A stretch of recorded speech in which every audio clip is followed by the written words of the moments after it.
दोस्तों, हमारी दुनिया में ऐसे कई रहस्य हैं जिनके बारे में हम आज तक नहीं जान पाए। दुनिया में सबसे ज़्यादा अनसुलझे रहस्य भारत में मौजूद है, जिन्हें दुनिया की बड़ी से बड़ी रिसर्च ऑर्गेनाइजेशन भी सुलझा नहीं पाई।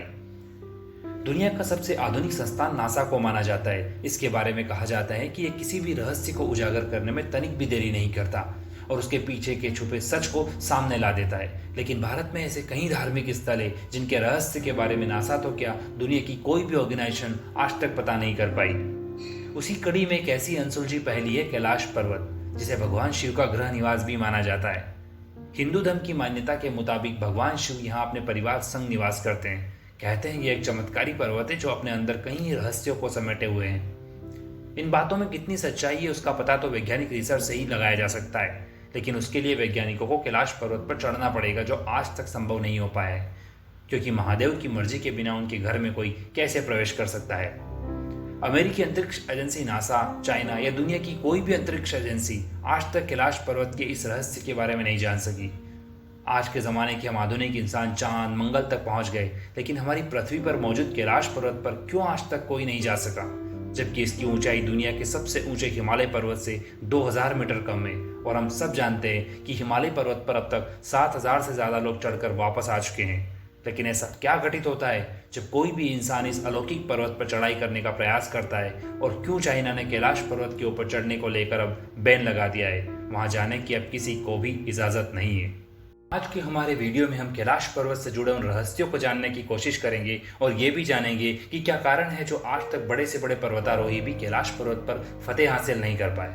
तो फैक्ट डिजिटल टीवी के इस एपिसोड में आप सबको खुशामदीद। मेरी आपसे गुजारिश है कि अगर आपने अभी तक हमारे चैनल को सब्सक्राइब नहीं किया है तो प्लीज़ सब्सक्राइब करें, जिससे आपको हमारे अगले वीडियोस की जानकारी जल्दी ही मिल जाएगी। दोस्तों, कैलाश पर्वत एक ऐसा रहस्यमय पर्वत है जिस पर आज तक ना तो कोई हेलीकॉप्टर ले जाया जा सका है और ना ही यहाँ कोई आधुनिक ड्रोन भेजा जा चुका है। यहाँ तक कि कोई विमान भी इसके ऊपर से नहीं निकल पाया है। साइंस के लिए एक ऐसा प्रश्न था जिसका उत्तर ढूंढने के लिए साइंटिस्ट बेचैन थे। वो किसी हाल में इस राज को पता करना चाहते थे। साल 2015 में नासा ने अपने सैटेलाइट और गूगल अर्थ मैप की मदद से भारत के इस अलौकिक पर्वत से जुड़े रहस्यों को जानने के लिए काम करना शुरू किया था। नासा के वैज्ञानिक ये जानना चाहते थे कि ऐसी क्या वजह है जो कोई भी इस पर्वत पर आज तक नहीं जा सका। इस पर्वत पर चढ़ने का प्रयास करने वाले वैज्ञानिकों ने बताया है कि इस पर्वत पर चढ़ना पूर्ण रूप से असंभव है, क्योंकि उन्हें लगता है कि ये पर्वत किसी अदृश्य शक्ति द्वारा संरक्षित है।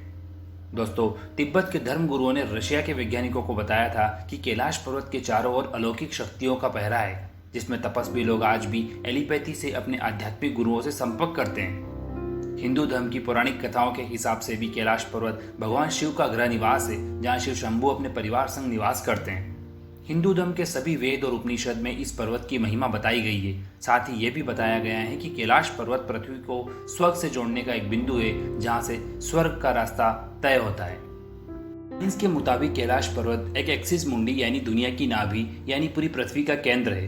कैलाश पर्वत आकाश और पृथ्वी के बीच संबंध का एक बिंदु है, जहाँ 10 दिशाएं मिल जाती है। कैलाश पर्वत से नॉर्थ पोल की दूरी साउथ पोल की एग्जैक्टली दोगुनी है। नासा के वैज्ञानिकों के मुताबिक एक्सिस मुंडी वो स्थान है जहां अलौकिक शक्तियों का प्रभाव होता है और आप उन शक्तियों से संपर्क कर सकते हैं। धरती पर यह स्थान सबसे अधिक शक्तिशाली स्थान होता है। ऐसा भी माना जाता है कि इस पर्वत पर थोड़ी सी चढ़ाई करते ही व्यक्ति दिशाहीन हो जाता है और बिना दिशा के चढ़ाई करना यानी मौत को दावत देना है। साल 1999 में रशिया के ऑप्थोमोलॉजिस्ट अर्न्स्ट मुलादाशेव अपनी टीम के साथ कैलाश पर्वत पर स्टडी की और इन्होंने बताया कि कैलाश पर्वत कोई प्राकृतिक ढांचा नहीं बल्कि एक पिरामिड है जो सुपर नेचुरल शक्तियों से बना हुआ है। इस बात को कई लोग सच मानते हैं, क्योंकि इस तरह का कोई भी पर्वत पूरी दुनिया में मौजूद नहीं है। सारे पर्वत त्रिकोण होते हैं। हिंदू धर्म की मान्यता भी यही है कि कैलाश पर्वत भगवान शिव का बनाया हुआ एक चतुर्मुखी पर्वत है, जिसकी चारों दिशाओं से 4 नदियां सतलज, सिंधु, ब्रह्मपुत्र और घाघरा उद्गम होती है। ये चारों नदियां इस पूरे क्षेत्र को अलग अलग दिशाओं में बांटती है, यानी हमारी चारों दिशाओं का उद्गम भी यहीं से होता है। हिंदू पुराणों में यह भी बताया गया है कि इस पर्वत का हर एक मुख बहुमूल्य धातुओं से बना हुआ है। इसका एक मुख गोल्ड यानी सोना, दूसरा लेपिस लजूरी यानी नीलम, तीसरा क्रिस्टल और इसका चौथा मुख रूबी यानी मणिक जैसे अनमोल धातुओं से बना हुआ है। दोस्तों, साल 1926 में कैलाश पर्वत पर चढ़ाई करने की दिलचस्पी तब शुरू हुई जब एक प्रसिद्ध पर्वतारोही ह्यूज रटलेज ने कैलाश पर्वत के उत्तरी भाग का अध्ययन जैसे ही शुरू किया, वहां पर तेज बर्फबारी होने लग गई। इसके चलते उन्हें वो प्रयास वहीं बंद करना पड़ा।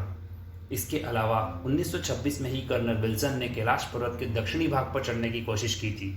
ये बताते हैं कि जैसे ही इन्होंने कैलाश पर्वत पर चढ़ने का रास्ता मिला और ये अपनी टीम के साथ उस सफ़र को तय करना शुरू किया, वहाँ पर तेज बर्फबारी शुरू हो जाती थी और हर बार इन्हें अपने प्रयास को बंद कर बेस कैंप वापस लौटना पड़ता था। ये पर्वत साल 1962 तक भारत का हिस्सा था, लेकिन 1962 में हुए युद्ध को लेकर चाइना ने इस पर अवैध रूप से कब्जा कर लिया। कैलाश पर्वत पर कब्जा करने के बाद से ही चाइना इसके रहस्यों को उजागर करने के लिए अति उत्साहित था और इसलिए उसने कई बार इस पर चढ़ने का प्रयास किया, लेकिन वो हर बार असफल रहा। चीनी मीडिया रिपोर्ट्स के मुताबिक चाइना ने यहाँ पर एक हेलीकॉप्टर से कैलाश पर्वत का रहस्य पता करने के लिए साइंटिस्ट की एक टीम भेजी थी। उन्होंने बताया कि कुछ समय तक उनकी यात्रा बहुत अच्छी थी और उन्हें कैलाश पर्वत के बेहतरीन नज़ारे देखने को मिल रहे थे, लेकिन जैसे ही वो थोड़ा आगे बढ़े अचानक मौसम खराब होने लग गया और उनके पास पास घने काले बादल मंडराने लग गए, जो मानो उनसे वापस लौट जाने को कह रहे थे। ये जब नीचे देख रहे थे तब हर जगह हिम संकलन आ रहे थे और तभी इनका दिशा सूचक यंत्र भी काम करना बंद कर देता है। इन्हें अब कुछ समझ नहीं आ रहा था कि किस तरफ जाना है। इनके पास अब वापस नीचे आने के अलावा और कोई विकल्प नहीं था और ये मिशन इन्होंने यहीं बंद कर दिया। इसके बाद से चीनी सरकार ने वहां पर किसी हेलीकॉप्टर या विमान को उड़ाने को लेकर बैन लगा दिया। चीनी सरकार ने साल 1980 में इटली के पर्वतारोही रेनहोल्ड मैस्नर को कैलाश पर्वत पर चढ़ने के लिए आमंत्रित किया। रेनहोल्ड मैस्नर एक बहुत फेमस पर्वतारोही थे जिन्होंने दुनिया की कई माउंटेन पर फतेह हासिल कर रखी थी, लेकिन इन्होंने कैलाश पर्वत पर कदम रखने से ही मना कर दिया। इसके बाद भी साल 2001 में चाइना ने रशिया और स्पेन के साइंटिस्ट के साथ मिलकर कैलाश पर्वत पर चढ़ने की योजना बनाई, लेकिन उस वक्त दुनिया ने चाइना की इस हरकत को लेकर बहुत आलोचना की और इसके दबाव में आकर चाइना ने इस परमिशन को रद्द कर दिया। 2007 में रूसी पर्वतारोही सर्गे सस्टिकोव ने अपनी टीम के साथ कैलाश पर्वत पर चढ़ने की कोशिश की। सर्गे ने अपना अनुभव बताते हुए कहा कि कुछ दूर चढ़ने पर मेरे और मेरी पूरी टीम के सर में बहुत तेज दर्द होने लगा। हमारे पैरों ने जवाब दे दिया, जबड़े की मांसपेशियां खिंचने लगी और जीभ मानो जम सी गई, मुंह से आवाज़ भी नहीं निकल पा रही थी। चढ़ते हुए मुझे महसूस हुआ कि इस पर्वत पर चढ़ने के लायक नहीं हूँ और मैं फौरन मुड़कर उतरने लगा, तब जाकर मुझे आराम मिला। दोस्तों, ऐसा कहा जाता है कि इस पर्वत पर जो भी चढ़ने की कोशिश करता है वो ज़्यादा आगे तक नहीं चढ़ पाता है और उसका हृदय परिवर्तन हो जाता है। यहाँ की हवा में कुछ अलग बात तो है। इस पर्वत पर चढ़ाई करने का प्रयास करने वाले पर्वतारोही का मानना है कि पृथ्वी पर कहीं और चढ़ने की तुलना में इस पर्वत पर समय बहुत तेजी से बढ़ने लगता है। इस पर्वत पर चढ़ाई करने वालों के बाल और नाखून एक दिन में ही इतने बड़े हो जाते हैं जितने 1 या 2 हफ्तों में बढ़ने चाहिए। उनका शरीर बूढ़ा होने लगता है और ऐसा लगता है जैसे कोई आवाज़ हमें यहाँ से लौट जाने को कह रही हो। ऐसा कहा जाता है एक बार साइबेरियन माउंटेनर्स का एक ग्रुप कैलाश पर्वत पर चढ़ने की कोशिश करने के लिए गया था।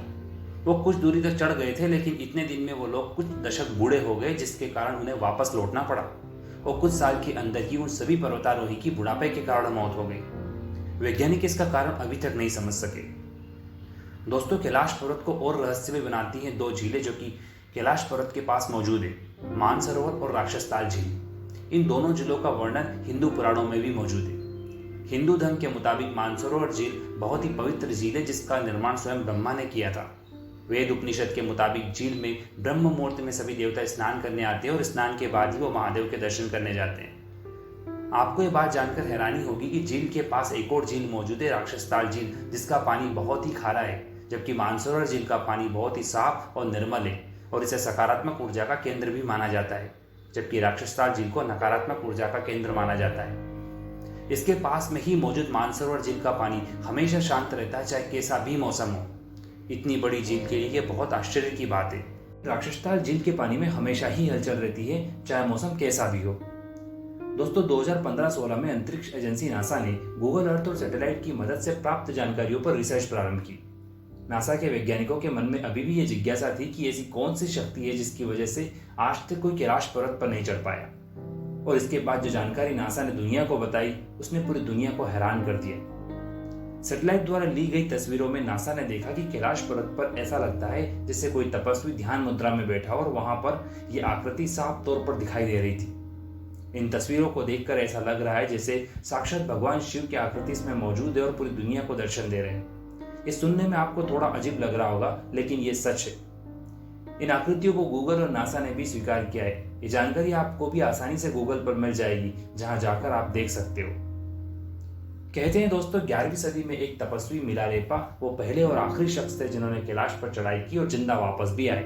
वो एक तपस्वी थे और कहा जाता है कि उनके पास देवी शक्तियां थी, जिनका जिक्र हिंदू धर्म की पौराणिक कथाओं में भी मिलता है। हिंदू धर्म के अलावा बुद्धिज्म और जैनिज्म में भी कैलाश पर्वत को बहुत ही महान बताया गया है और उसे अलौकिक पर्वत माना गया है। अब कैलाश पर्वत पर किसी भी प्रकार की चढ़ाई पर चाइना ने बैन लगा दिया है, क्योंकि उस पर चढ़ना या उसके ऊपर शोध करना असंभव है। ये संभव होता भी कैसे, क्योंकि महादेव की मर्जी के बिना कोई भी इंसान उनके घर में कैसे जा सकता था। दोस्तों, आपको क्या लगता है, क्या कारण है कैलाश पर्वत पर कोई भी इंसान किसी भी माध्यम से नहीं पहुंच सका? हमें कमेंट करके जरूर बताएं। उम्मीद करते हैं आपको हमारा एनालिसिस पसंद आया होगा, तो चैनल को सब्सक्राइब करना ना भूलें। हर हर महादेव।